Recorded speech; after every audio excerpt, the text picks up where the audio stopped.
The rain didn't just fall.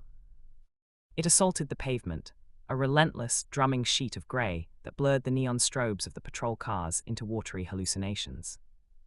Detective Elias Thorne stood just outside the yellow tape, the water pooling in the brim of his fedora. A relic of a time when the job felt less like a grinding war of attrition. He took a drag from a cigarette that was already half extinguished by the downpour. The acrid smoke mixing with the smell of wet asphalt and urban decay. You coming, Elias? Or are you planning to drown out here? Thorne looked up. Detective Sarah Mercer was holding the police tape up, her silhouette sharp against the blinding floodlights of the crime scene unit. She was young, barely 30, with eyes that hadn't yet learned to glaze over at the sight of human misery. Her coat was dry. She moved with a precision that Thorne envied and exhausted him in equal measure. I am admiring the weather, Mercer, Thorne grunted, ducking under the tape. Washes the city clean, right?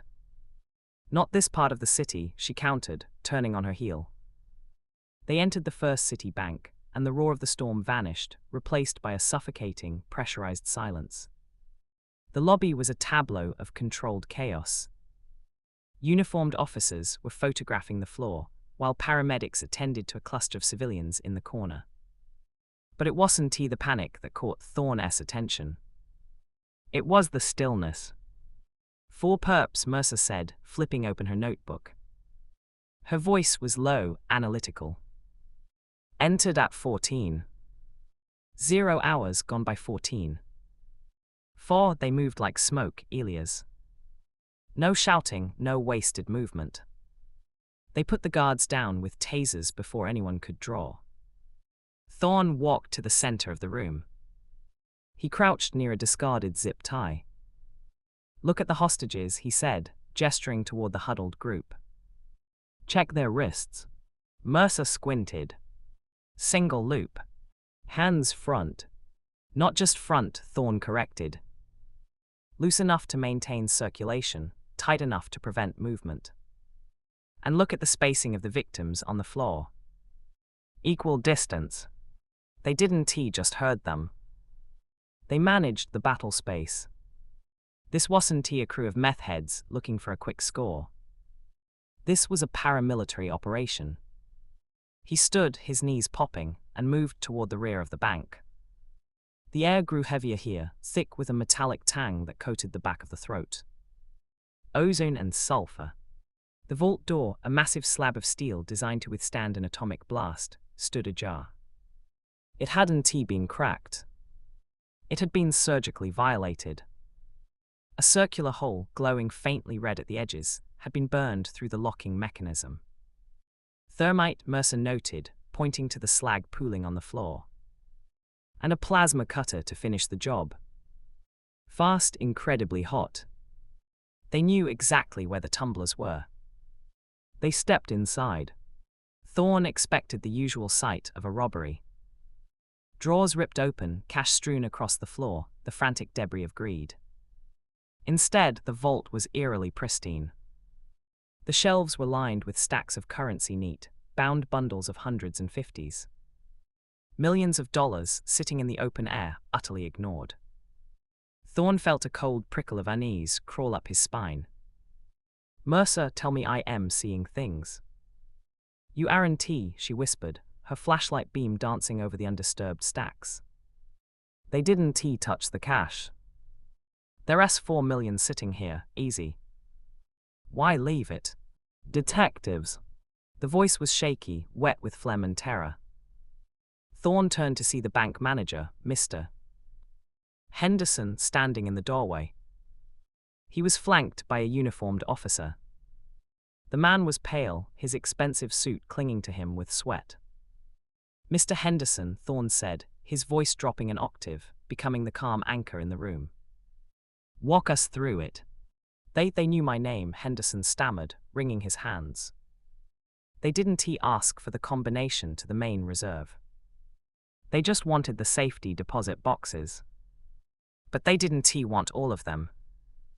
Thorne stepped closer, looming over the smaller man. Which one, Henderson? The manager pointed a trembling finger toward the far wall of the vault, where rows of stainless steel drawers gleamed under the harsh fluorescent lights. One drawer, a small rectangular void in the wall of steel, had been pried open. The metal around the lock was twisted outward, like a mouth screaming in silence. "Number 612, Henderson whispered. Mercer moved to the box, peering into the empty cavity. "Who owns it?" "That's the thing," Henderson said, wiping his forehead with a shaking hand. "It's a blind lease. Cash payments 10 years in advance. The account name is just John Doe. No id on file. It's an irregularity, I know, but the previous management allowed it." Thorne looked from the terrified manager to the millions of dollars in untouched cash, and finally to the empty black hole of box 612. The smell of the thermite seemed to intensify, choking out the oxygen in the room. This wasn't a crime of opportunity. It wasn't about wealth. They brought a 4-man tactical team, breached a Class 4 vault, and risked life in prison, Thorne murmured, more to himself than to Mercer. And they walked past a fortune to take the contents of a box that doesn't officially exist. Mercer looked at him, her eyes wide. "So what are we looking at, Elias?" "Blackmail." Thorne shook his head, the weight of 20 years on the force pressing down on his shoulders. He realized then that the rain outside wasn't washing the city clean. It was just drowning the evidence. "No," Thorne said, staring into the dark void of slot 612. "Blackmail is messy. This was surgical. This wasn't a robbery, Sarah. It was an extraction." The bullpen smelled of wet wool, stale coffee, and the unique, electrified ozone of burning circuitry. Outside, the city wept against the precinct windows, the rain turning the neon streetlights into running watercolor streaks of red and blue. Inside, the atmosphere was stifling, a pressurized vessel threatening to crack. Detective Elias Thorne sat at his desk, nursing a paper cup that had long since gone cold. He watched Sarah Mercer. She was an island of focused intensity amidst the chaotic sea of the squad room, her face illuminated by the dual glow of her monitors. While Thorne's methodology was built on shoe leather and whispered conversations in shadowed alleyways, Mercer dismantled the world through code. "The bank's security logs weren't just wiped," Mercer said, her voice cutting through the ambient hum. She didn't look up, her fingers dancing a staccato rhythm on the keyboard. "They were surgically excised. It's a loop. Every time I try to trace the access query for box 612, the server handshakes with a phantom IP and dumps the data." "Can you bypass it?" Thorne asked, rubbing the bridge of his nose. "I am not bypassing it. I am reconstructing the shadow it cast." She hit the enter key with a flourish of finality. "Got you." Thorne wheeled his chair around. On the screen, a web of shell companies began to unravel, peeling back layers of obfuscation like the skin of an onion. The lease for box 612 wasn't held by a person, but by an entity known as Iquitas Holdings. Iquitas, Thorne muttered, the name tasting like ash. "That leads back to the waterfront properties." "Deeper," Mercer corrected. "Look at the signatory." She highlighted a single name buried in the digital metadata, a ghost in the machine. Marcus Vane. The silence that fell between them was heavy, loaded with the weight of a 3-year-old cold case. Marcus Vane wasn't just a forensic accountant. He was the architect of the city's shadow economy, the man who washed the syndicate's blood money until it came out white as snow. He had vanished 3 years ago without a trace, no body, no goodbye, just an empty penthouse and a missing ledger. "If Vane is dead," Mercer whispered, "who's paying the rent on the box?" "And if he's alive," Thorne countered, "what did he hide in there that's worth risking a federal crime to retrieve?" Before Mercer could answer, the air in the room seemed to drop 10 degrees. Thorne felt the prickle on the back of his neck before he saw him. Lieutenant Sterling from Internal Affairs stood at the edge of the bullpen, leaning against a pillar with the casual menace of a predator waiting for the herd to thin. He wasn't wearing a uniform. His suit was impeccable, his eyes dead and shark-like. Sterling didn't approach. He just watched. When his gaze locked with Thorne, he tapped his wrist, a silent demand for updates, and offered a smile that didn't reach his eyes. It was a warning wrapped in a gesture. "We are watching. Tread lightly. Since when does Aya take an interest in a B&E before the report is even filed?" Mercer asked, tracking Thorne's eyeline. "Since the victim is a ghost who knows where the bodies are buried," Thorne grunted, standing up and grabbing his coat. "Grab your kit. We living. The air in here is getting too thin." They took an unmarked cruiser to the industrial district. A graveyard of rusted steel and smokestacks, where the city dumped its unwanted refuse. A patrol unit had flagged a vehicle fire in a derelict shipping yard. And the description matched the getaway van Thorne Street contacts had whispered about only an hour prior. The van was a hollowed-out carcass of charred metal, sitting alone amidst the weeds. The rain hissed as it hit the still-hot chassis, sending plumes of steam twisting into the grey sky. It was professional work. The fire had been hot enough to melt the VIN plates and fuse the engine block. Thermite, Mercer noted, crouching by the wheel well. Same accelerant used on the bank vault. Consistent. Thorne circled the wreck. He wasn't looking for what was there. He was looking for what didn't belong. The crew had been disciplined, surgical. But even surgeons left scars. He stopped at the rear of the van. The heat had warped the back doors, peeling the metal outward like a blooming flower. Embedded in the slag of the rear bumper, glinting dully in the overcast light, was a small, cylindrical object. Thorne pulled a pair of forceps from his pocket and worked the object free. It was a drill bit. Not the standard steel used by weekend hobbyists, but a diamond-tipped, tungsten carbide bit, snapped cleanly at the shank.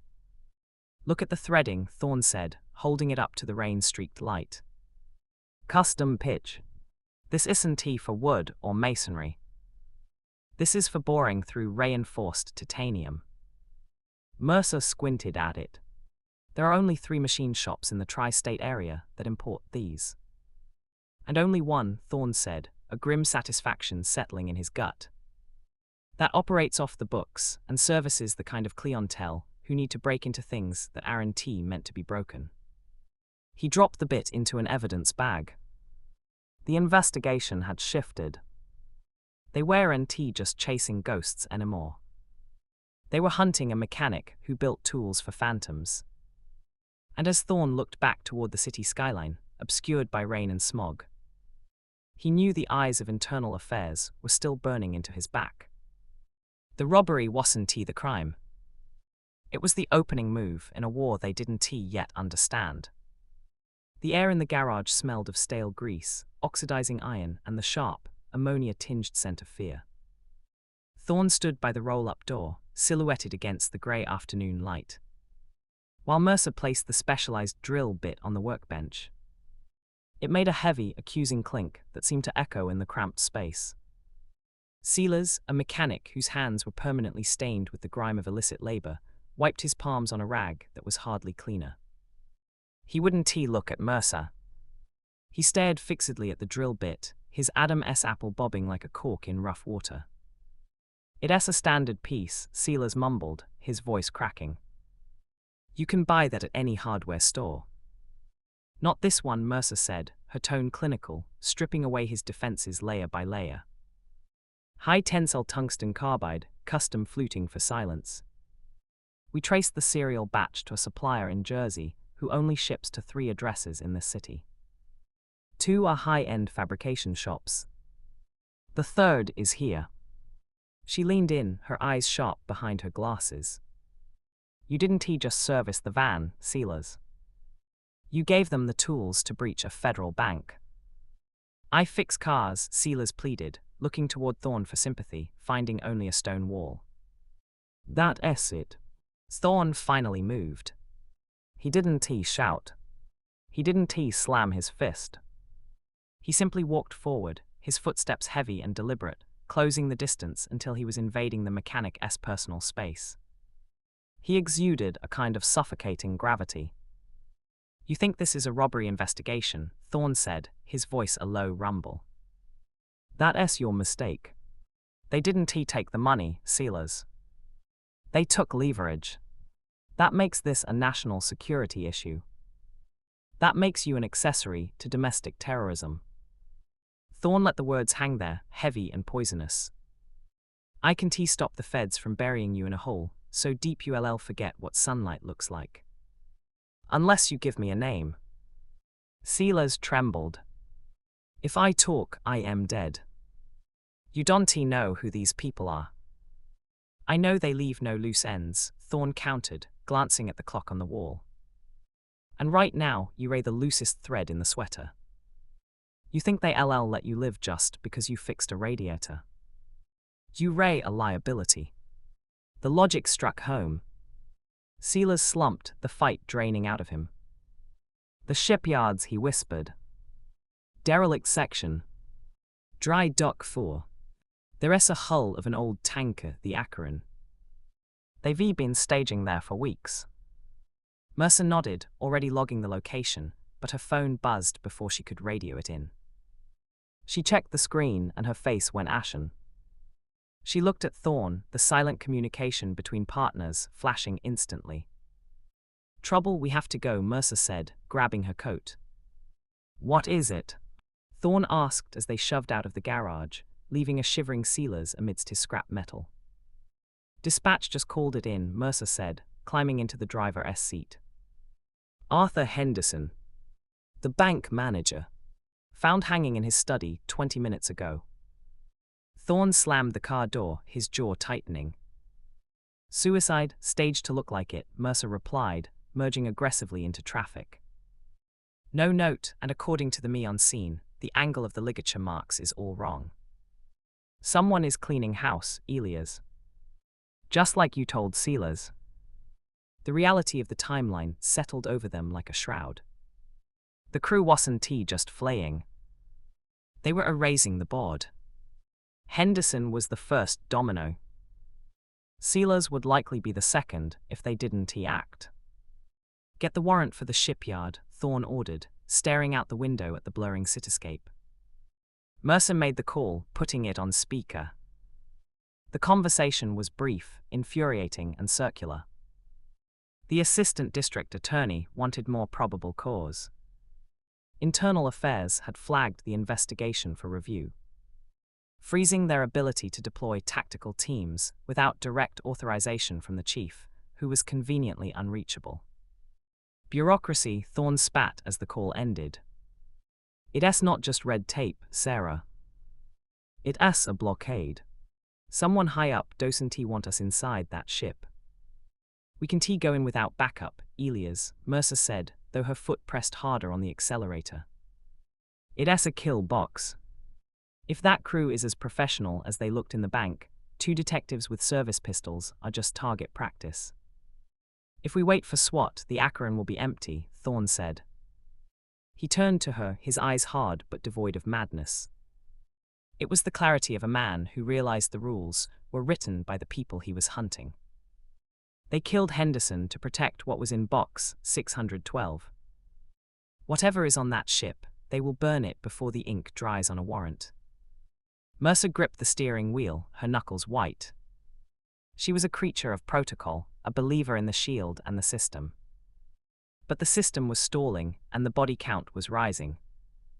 She looked at Thorne ragged, cynical, operating on gut instinct and coffee, and realized he was the only thing making sense in a world gone sideways. "This is career suicide," she said, her voice steadying.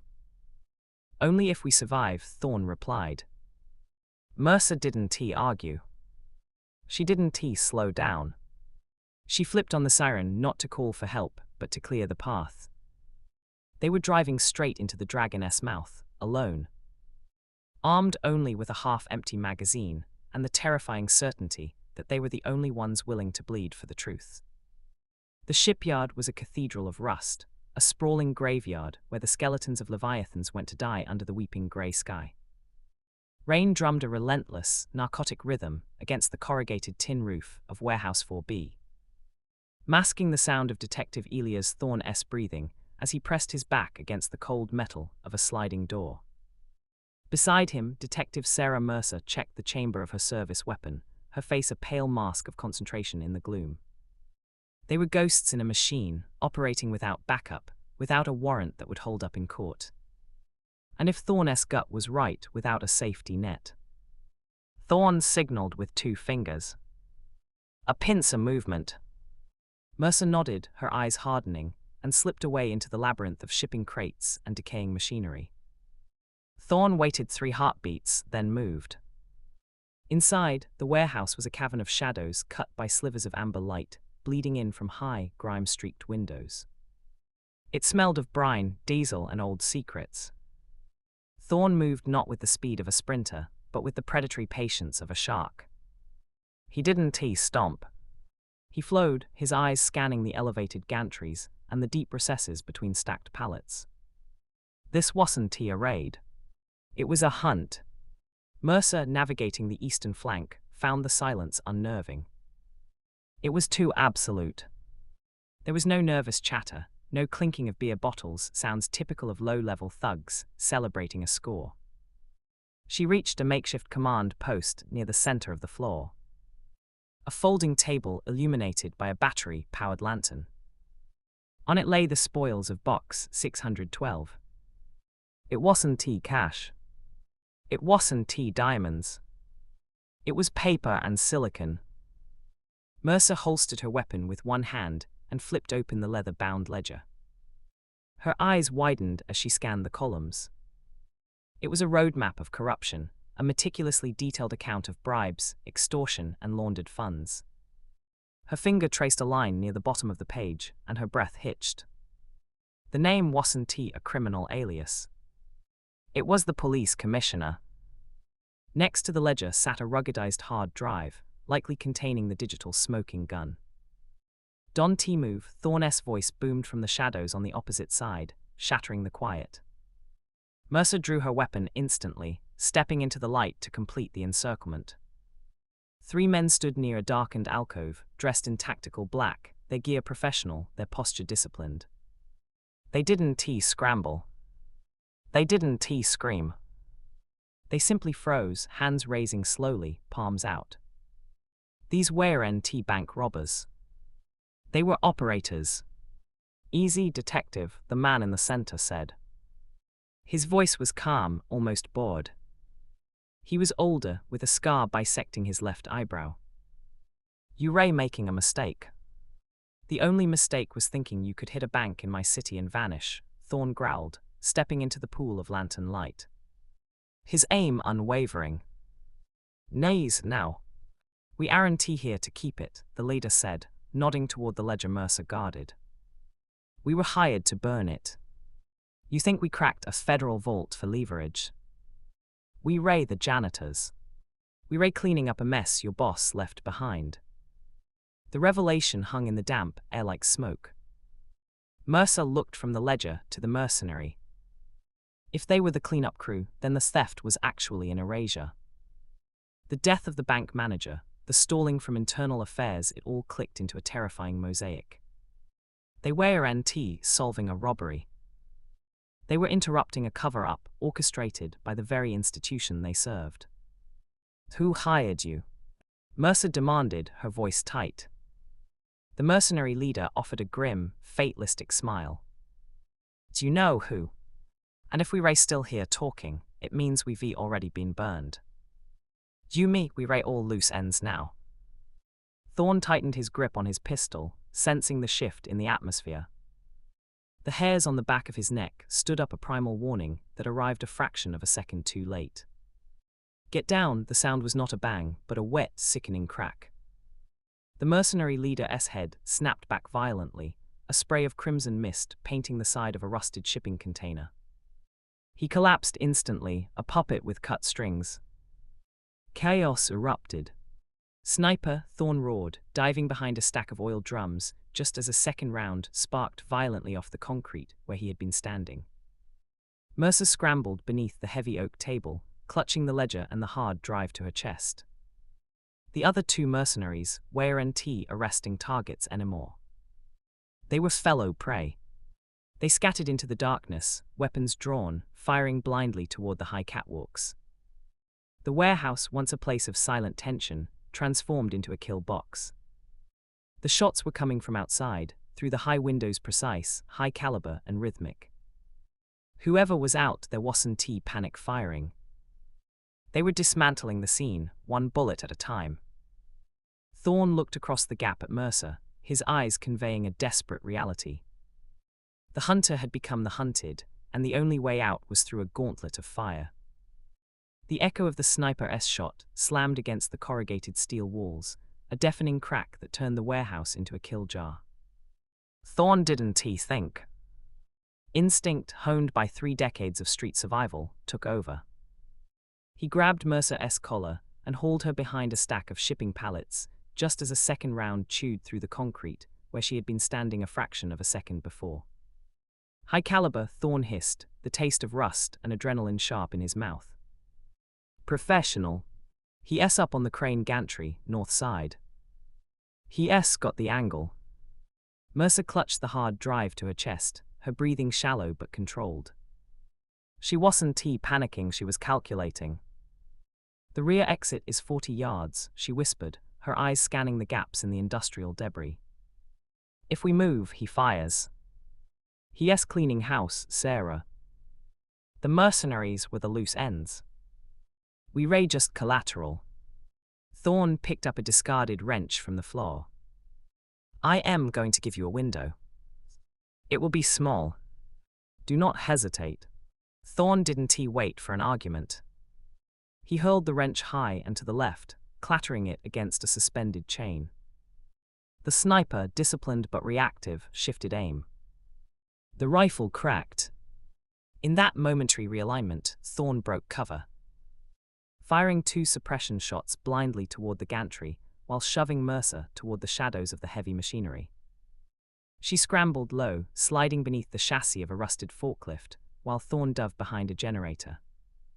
The sniper's return fire was immediate, tearing into the generator casing, but they had closed the distance. They were ghosts now, moving through the labyrinth of the shipyard, utilizing the industrial gloom until they spilled out into the cool, salt-heavy night air, vanishing into the maze of shipping containers before the shooter could reposition. 2 hours later, the adrenaline had curdled into a cold, heavy exhaustion. They sat in the cramped kitchenette of a safe house Thorne hadn't used since the narcotics raids of the late 90s. It was a dusty, forgotten apartment above a laundromat in the Iron District, smelling of stale smoke and neglect. On the scarred laminate table, the stolen hard drive hummed, connected to Mercer's laptop. The glow of the screen illuminated their faces, casting deep hollows under their eyes. Mercer scrolled through the files, her expression hardening with every click. It wasn't just a ledger. It was the city's anatomy of corruption. Box 612 wasn't money, Mercer said, her voice hollow. It was insurance. Marcus Vane kept receipts on everyone. She turned the laptop toward Thorne. Judge Holloway. Councilman Raid. And there. Top of the payroll. Thorne looked at the name. Commissioner Vance. The silence in the room was heavier than the gunfire had been. This was the psychological burden of the truth, the realization that the rot didn't just seep into the cracks of the precinct. It was the foundation the building stood on. If they released this, the ensuing chaos would shatter the city. Dozens of high-profile convictions would be overturned. The power vacuum would invite a gang war of unprecedented scale. The public trust would be irrevocably incinerated. We have enough to burn them all down, Mercer said, but there was no triumph in her tone, only nausea. And if we do, Thorne replied, lighting a cigarette with a trembling hand, the city burns with them. The syndicate moves in during the chaos, and the streets run red. It's a hydra, Sarah. You cut off the head, 2 more grow. So we do nothing. We let the man who ordered the hit on us walk. No, Thorne exhaled a plume of grey smoke. We don't burn the house down. We renovate. The resolution was not a televised arrest or a press conference bathed in camera flashes. It was a single, encrypted email sent at 4 a.m., followed by a phone call to a private number. Thorne used the drive not as evidence, but as leverage. It was a transaction, cold and pragmatic. 3 days later, the rain had returned, washing the grime of the city into the gutters. Thorne and Mercer sat in a booth at a Greasy Spoon diner near the highway, the windows fogged up against the dawn chill. On the television mounted above the counter, the morning news anchor spoke in a practiced, somber drone. A gas leak at the shipyard had resulted in an explosion, claiming the lives of 3 unidentified squatters, the mercenaries. The cleanup was already underway. The screen shifted to a breaking news banner. Police Commissioner Vance was announcing his immediate resignation due to sudden, severe health complications. He would be retiring to a private estate upstate, effective immediately. Following him, 2 senior judges were stepping down. The Syndicate's protected shipping lanes had been raided by the feds an hour ago. An anonymous tip had provided the exact coordinates. Mercer stirred her black coffee, watching the screen. "He gets a pension," she muttered. "And a quiet life." "He gets exile," Thorne corrected, tearing open a packet of sugar. "And the city gets to breathe. The syndicate lost their protection, and the department gets a reset. It's not justice, Sarah. It's a stalemate. But it's a stalemate where the good guys are still standing." She looked at him, seeing the years of compromise etched into the lines of his face. She understood now. The pristine vaults, the untouched money, the dead manager, it was all part of a game where winning meant surviving to play another round. "We did the job," Mercer said, though she was trying to convince herself more than him. Thorne took a sip of his coffee, his eyes turning to the rain-streaked window. "Yeah," he said softly. "We did the job." They sat in silence as the city woke up around them, oblivious to the disaster that had been narrowly averted. And the 2 detectives who had sold a piece of their souls to save it.